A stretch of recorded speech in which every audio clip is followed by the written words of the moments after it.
आदाब, सत श्री अकाल, जय भीम, जोहार। मेरा नाम है कन्हैया कुमार। दोस्तों, आप सभी का बहुत बहुत स्वागत है हमारे बीएमएम न्यूज चैनल पर।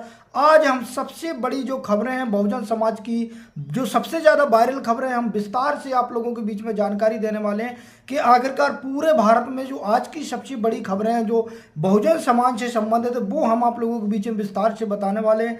आज की जो सबसे बड़ी 3 प्रमुख खबरें हैं वो ये है, जो सबसे बड़ी खबर सामने निकल करके आ रही है बिहार से, जो सबसे बड़ी खबर सामने निकल करके आ रही है वो जो एलजेपी पार्टी है रामविलास पासवान की, उसकी जो सबसे बड़ी खबर है वो भी हम आप लोगों के बीच में विस्तार से बताने वाले हैं कि आखिरकार बहुजन समाज पार्टियों का भी आखिरकार क्या हाल हो रहा है। वहीं दोस्तों, जो दूसरी सबसे बड़ी खबर है वो नगीना लोकसभा सीट से है। आपको पता है कि पूरे भारत देश में जो सबसे ज़्यादा हॉट सीट बन गई है वो नगीना लोकसभा सीट बन गई है। वहीं दोस्तों, जो तीसरी सबसे बड़ी खबर है वो बिहार से ही लेकर के है, जो वैशाली लोकसभा है, शंभू कुमार जी को लेकर के, जो नेशनल दस्तक के संपादक हैं, उनको लेकर के एक सबसे बड़ी खबर है। सारी खबरों के बारे में हम आप लोगों के बीच में विस्तार से जानकारी देने वाले हैं कि आखिरकार क्या चल रहा है बहुजन समाज पार्टियों में, वहीं क्या बदलाव आने वाला है इस बार 2024 के लोकसभा चुनावों को लेकर के। दोस्तों, ये वीडियो खासकर आप सभी लोगों को जरूर पूरा का पूरा सुनना चाहिए और वीडियो को एक बार लाइक जरूर कर देना चाहिए दोस्तों, और हमारे चैनल को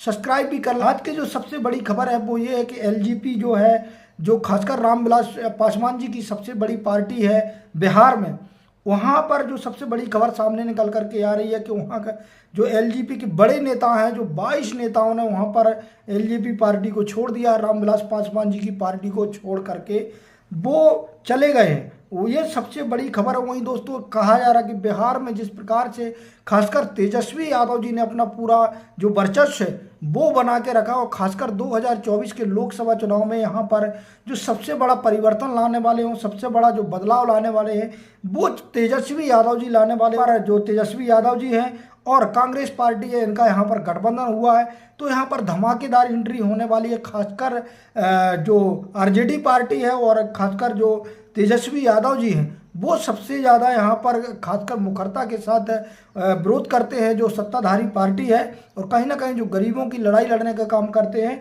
तो बिहार में एक सबसे बड़ी खबर सामने निकल करके आ रही है कि लोग, बड़े बड़े नेता पार्टियां छोड़ करके भाग रहे हैं, क्योंकि एलजेपी है जो वो जनता पार्टी की सहयोगी पार्टी है। तो कहीं ना कहीं सबसे बड़ी खबर ये थी कि 22 बड़े बड़े नेताओं ने यहाँ पर जो बिहार है, बिहार में एलजेपी पार्टी को छोड़ दिया है, उन्होंने इस्तीफा दे दिया है। तो ये सबसे बड़ी ब्रेकिंग न्यूज़ थी। वहीं दोस्तों, नगीना लोकसभा सीट की बात करें तो नगीना लोकसभा सीट पूरे भारत की सबसे ज़्यादा सीटों में एक सबसे बड़ी हॉट सीट बन गई। यहाँ पर जो सबसे बड़ी खास बात यह है दोस्तों कि जो नगीना में देखने को मिल रहा है, नगीना लोकसभा सीट पर यहाँ पर जब से खासकर चंद्रशेखर आज़ाद रावण जी उतरे हैं, ये जो सीट है सबसे ज़्यादा चर्चा का विषय बन गया। वहीं आपने देखा होगा दोस्तों कि सबसे ज़्यादा जो गोदी मीडिया है वो कहीं ना कहीं कवर करने लग गया है और दिखाने लग गया है। यहाँ पर जो सबसे बड़ी बात निकल करके सामने ये आ रही है कि नगीना लोकसभा सीट पर चारों जो पार्टियां हैं, बहुजन समाज पार्टी और समाजवादी पार्टी, वहीं बहुजन समाज पार्टी ने अपने जो प्रत्याशी हैं वो उतार दिए हैं, लेकिन यहाँ पर जो चंद्रशेखर आज़ाद रावण जी भीम आर्मी अध्यक्ष हैं वो भी चुनाव लड़ रहे हैं। और खासकर जो ग्राउंड में देखने को मिल रहा है, यहाँ पर आप देखिए कि जितने भी जो खासकर ग्राउंड रिपोर्टिंग आ रही है, सबसे ज़्यादा वहाँ पर मुस्लिम आबादी है और सारे मुस्लिम समाज के लोग और पूरा एससी समाज वहाँ पर नगीना लोकसभा में सभी के सभी लोग खासकर चंद्रशेखर आज़ाद रावण जी को ही वोट दे रहे हैं और कह रहे हैं कि ये हमारे आने वाले समय के मसीहा हो सकते हैं, और इन्हें इसलिए उनको हम वोट देना चाहते हैं और एक बार उनको जिताकर सांसद भेजना चाहते हैं। तो ये कहीं ना कहीं सबसे बड़ी खबर थी। वही पिछले सांसद थे वो बीएसपी पार्टी से थे, लेकिन दोस्तों जिस प्रकार से देखने को मिल रहा कि यहाँ पर जो बहुजन समाज पार्टी है, खासकर सिर्फ और सिर्फ मैं नगीना लोकसभा की बात कर रहा हूँ, यहाँ पर काफ़ी ज़्यादा कमज़ोर दिखाई जा रही है। समाजवादी पार्टी भी यहाँ पर कमज़ोर दिखाई दे रही है। यहाँ पर बीजेपी की कैंडिडेट है वो भी कमज़ोर दिखाई दे रही है। चारों तरफ यदि चर्चा का विषय जो बना हुआ है वो चंद्रशेखर आज़ाद रावण जी बने हुए हैं। खासकर जिस प्रकार से उनकी कार्यशैली थी, और खासकर जो लोग हैं, लोग कहते हैं कि जिस प्रकार से जमीनी स्तर पर खड़े होकर के जो लड़ाई लड़ने का काम चंद्रशेखर आज़ाद रावण जी करते हैं, इसलिए हम चाहते हैं कि वो संसद जाएं और संसद में बैठ कर के खासकर जो शोषित वंचित पीड़ित समाज है, जो खासकर सबसे ज़्यादा शोषित समाज है, उसकी लड़ाई लड़ेंगे और विपक्ष के तौर पर वो बैठेंगे और हम गरीबों लोगों की वो आवाज़ बनने का काम करेंगे। इसलिए जो नगीना लोकसभा सीट का जो खासकर जो सर्वे निकल करके आ रहा है, जो वहाँ से चीज़ें निकल करके आ रही हैं, वो लग रहा कि यहाँ पर जो खासकर चंद्रशेखर आज़ाद रावण जी यहाँ पर अच्छे मार्जिन से वो जीत हासिल करेंगे। लेकिन दोस्तों एक और जो सबसे बड़ी हॉट सीट बनने वाली है वो है वैशाली सीट।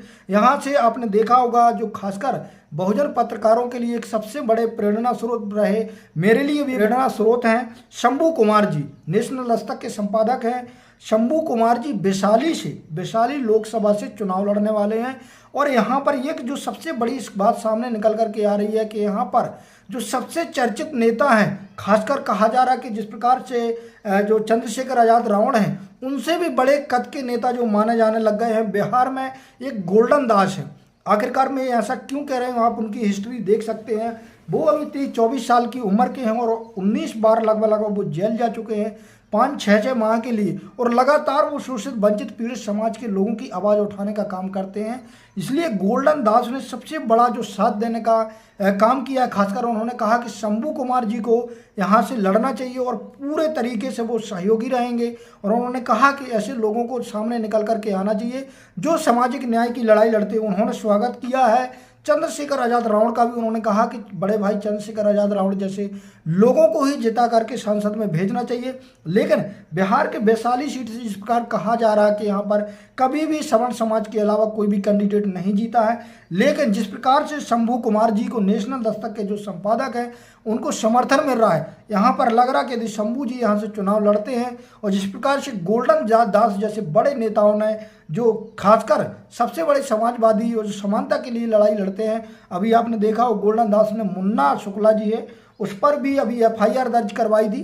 तो कहीं ना कहीं जिस प्रकार से गोल्डन दास ने ऐलान कर दिया है खासकर शंभू कुमार जी के लिए कि हम पूर्ण तरीके से उनका समर्थन करेंगे। अब देखना ये होगा कि शंभू कुमार जी का जो नॉमिनेशन है वो बता रहे थे कि 14 अप्रैल के बाद ही वो वहाँ पर चुनाव प्रचार प्रसार करेंगे। बहुत जल्द जाकर के वैशाली में वो सभाएं करने वाले हैं। लोगों ने भी खासकर समाज से भी निकले हैं या जितने भी मिशनरी लोग हैं, खासकर जो सबसे ज़्यादा योगदान रहा है वो शंभू कुमार जी का रहा है। और लगातार वो शोषित पीड़ित वंचित समाज के लोगों की हमेशा आवाज़ बनने का काम करते हैं। तो मेरा भी कहीं ना कहीं मानना है कि ऐसे लोगों को संसद जाना जरूरी है जो खासकर सामाजिकता की लड़ाई लड़ते हैं, जो समानता के लिए लड़ाई लड़ते हैं, जो नैतिकता के लिए लड़ाई लड़ते हैं, जो चाहते हैं कि हमारा भारत देश है जो अमन पसंद देश बने और खुशहाल देश बने और सबसे ज़्यादा हमारा देश तरक्की करे। तो कहीं ना कहीं ऐसे लोगों को जाना बहुत ज़रूरी है। आप लोगों की राय क्या है कमेंट के माध्यम से आप लोग जरूर बताएं।